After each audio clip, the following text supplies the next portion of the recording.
A good evening to all and welcome to Platinum Northwest TV News. Thank you so much for joining us on this Friday evening. Let's take a look now at the headline stories.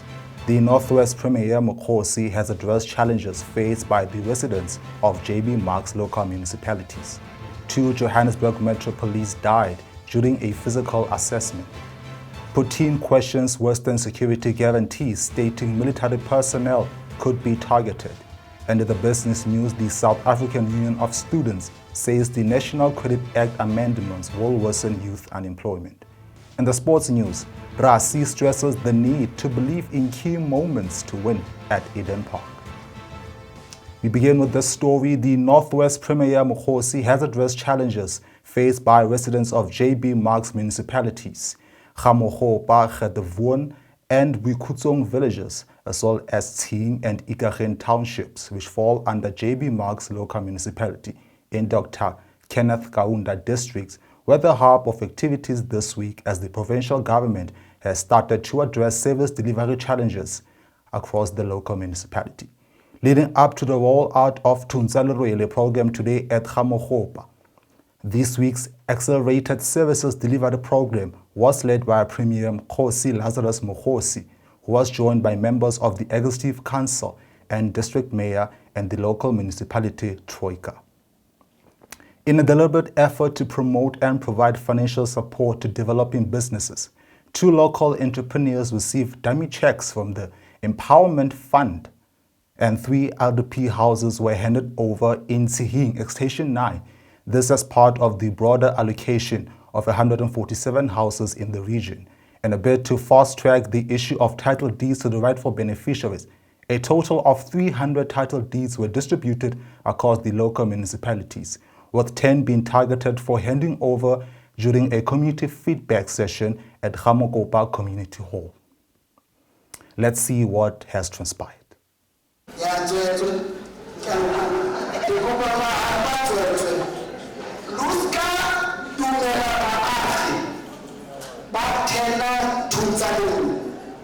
To something else.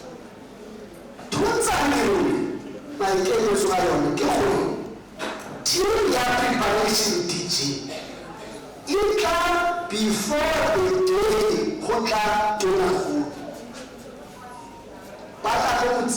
before so how assessor will give the so how is the problem has school should have been attended? Unless problem has school, it's only said here, I attended one in the previous time debatting. Who can want to explain Mula? It's not going to help us. I have choose. Program ya Tunza Lerule. It's meant to be rounding your province. So today we go JB Marks, but on the Ventersdorp side. Kaliba Galakuri, 3 months ago, we really go Tokwe. So we're in the same municipality. My Kamelo a program ya Tunza Lerule Kikuri.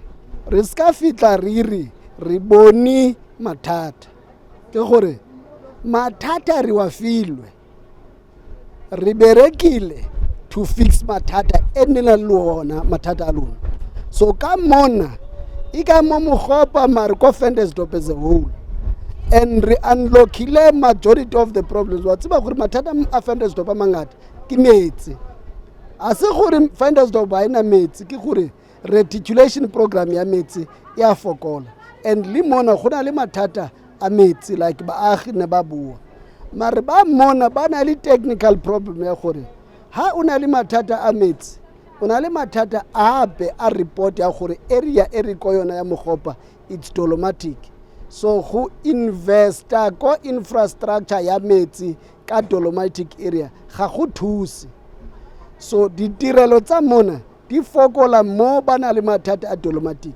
Expectation ya rona in an area ga si attendance hela ke gore Tseri difilong ki baagi as matata a service delivery. Re di berekile na. Ha ke le mona kere indeed expectation ya baagi re gone o fitlela mare mathata ke gore bona tshwantse ba re thuse a re ya ko masepaleng re checka each department gore wena department A o na le eng for masepala e re yang kona ka thuntsa lerole go etsetsa gore ha re fitla everything le department engwe le engwe e na le se sa service delivery in that masepala e tla le sona on the day. So the title deeds ke the title deeds tse tswang ko human settlement mare ba na le tsona in the system ga ba di deliver re deliver a sample here tse ding re di sia ko masepala so that ha re tsamaya masepala le yena a tswele pele ka o deliver the title deeds tse ding kapa o bone gore ne go na le two beneficiaries ba agriculture ba kreile dipudi ke package ya o starter farming ka dipudi ba kreile 11 ke 10 and then engwe ke po ya pudi ba kreile mona mare di teng ko bona already re ba fa certificate mona sa recognition gore puso e lufile delivery ya rona ya dipudi no ha re tswa mona puso as usual e tswela pele ka program ya thuntsa lerole and program ena it's meant gore e masepala le masepala ra round ha re batle batho ba re ka nako ya dihlopo ba re puso e tla ka nako ya dihlopo hela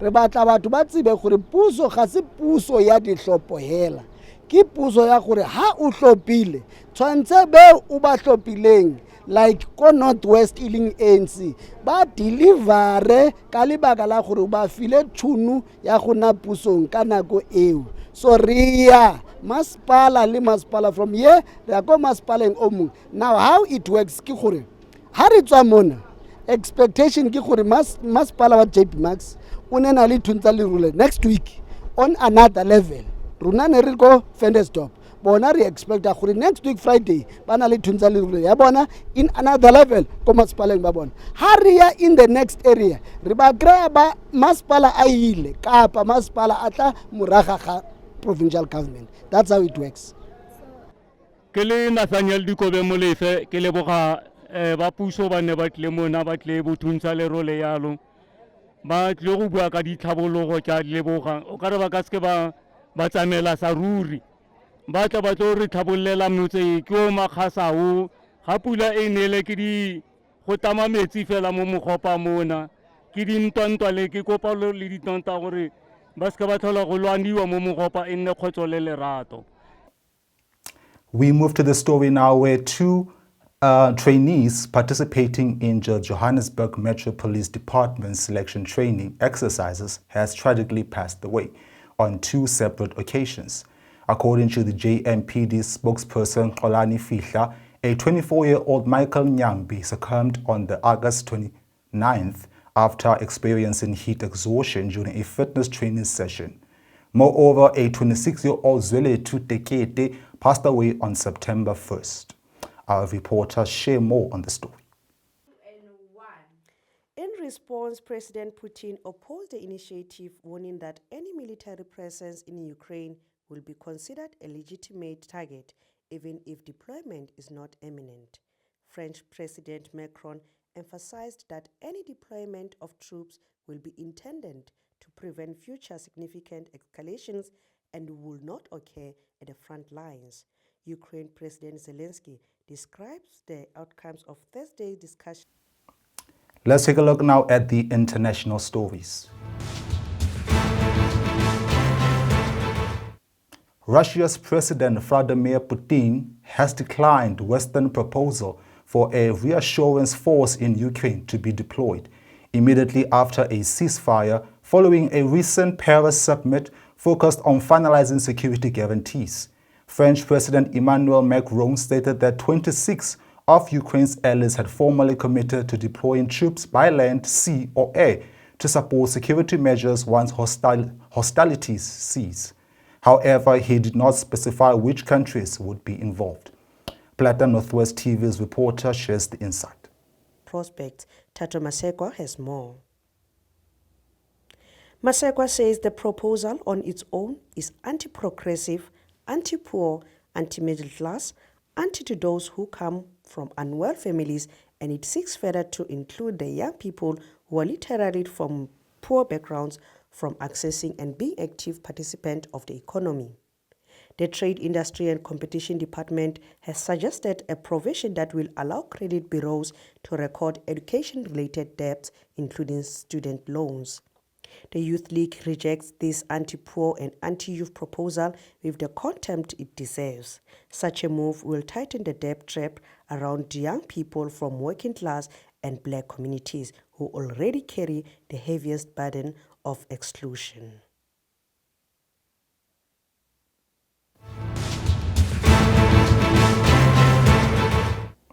We head over to the business news now, where the South African Union of Students has expressed concerns about the proposed amendments to the National Credit Act, saying the situation will worsen unemployment among the youth. Meanwhile, the ANC Youth League has come out gun-blazing against a proposed amendment to the National Credit Act. This follows proposal by the Department of Trade, Industry and Competition to amend the act in a way that would allow credit bureaus to list education-related debts, including student loans, on individual credit profiles. In a statement issued to the media by the ANC Youth League, labeled this move as anti-poor, anti-youth, and anti-progress. Our reporter shares more. South African Union of Students spokesperson Thato Masekwa has warned that this could lead to the blacklisting of students, which will affect their employment prospects. South African Union of Students spokesperson Thato Masekwa has more. This is bad for the country. This is bad for young graduates. This is bad for young professionals who in fact find themselves in this crisis. Rather, even the proposal is spit on the face of the feast must fall generation. Moreover, this fact affects mostly young people who are from poor background and the working class, majority black to be more precise, because education is expensive, my brother, and once education is expensive, we know that we strive to get education. We strive to better the situations around ourselves. And what we have seen is that the proposal seeks to blacklist. You can imagine, once you are blacklisted as a young professional, already automatically your employment rate, your credit to buy a car, to buy a house, to buy anything on a credit, you are already at a back foot. And this in particular, you would have seen that it seeks to bring young students who literally have just graduated into debt, and to recycle them and to drown them into debt.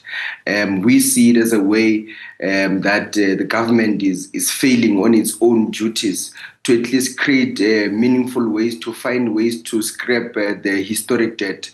We know that the people who do not have money to pay are most of the time, if not all the time, people who are poor, from poor background, the working class, and that affects them badly.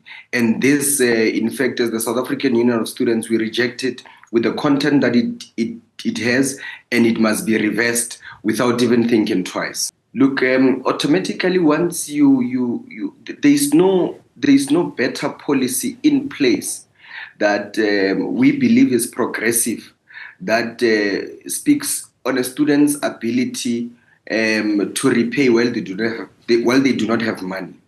It is our view that students must not pay, like the feast must fall generation have indicated, the feast must fall, and etc. and etc. And without even taking it further, historic debts. We are from a conference of SAUS, the 9th conference of SAUS, and one of our key aspects is that the sector on its own and the government must really look into scraping out fees completely out of the system, because once a student owes you, you're already at a back foot.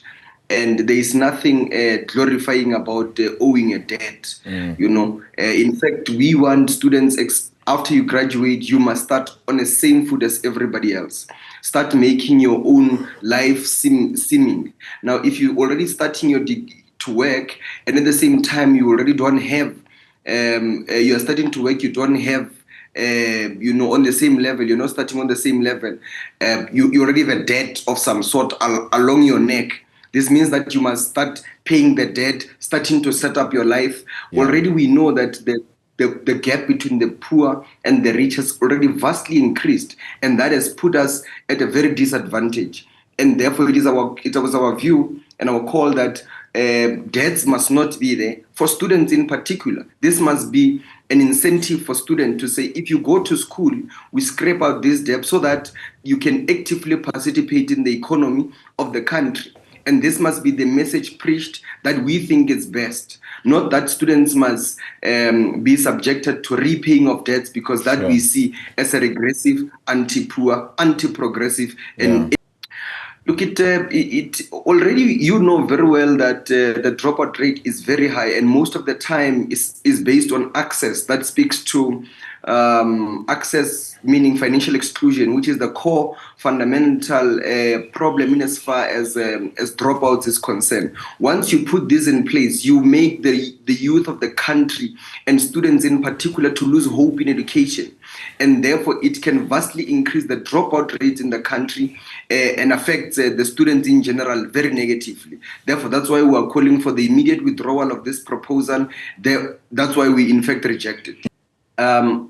So, of course, you put it very well, Warabile, my brother, that maybe your inability to pay might likely affect the other person. But there are multiple factors that affects this. You can only pay if you are employed. We have seen unemployment is on the rise almost, and the worst case scenario is that now you find almost everybody being affected by unemployment. That speaks to all sectors, all students in the sector.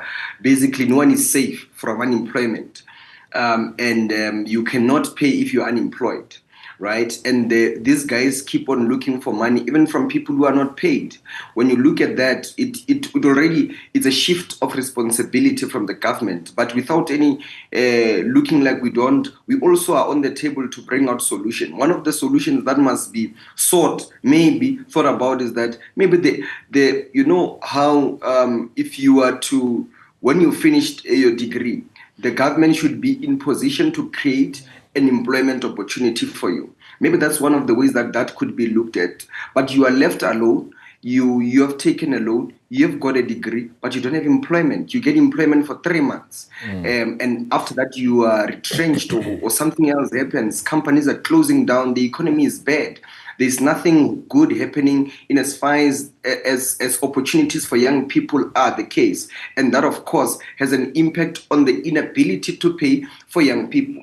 And in fact, this could have not been the situation, provided that there is a viable solution in as far as the funding crisis is concerned. And you would have seen we've got a lot of students who are NSFAS beneficiaries to date without degrees. Well, there is an understanding that people who are coming from NSFAS do not have means to an end. And if you don't have a degree, some employers will not even take you because they might believe that your degree is not valid for whatever reasons, or even not even shortlist you, to say the least.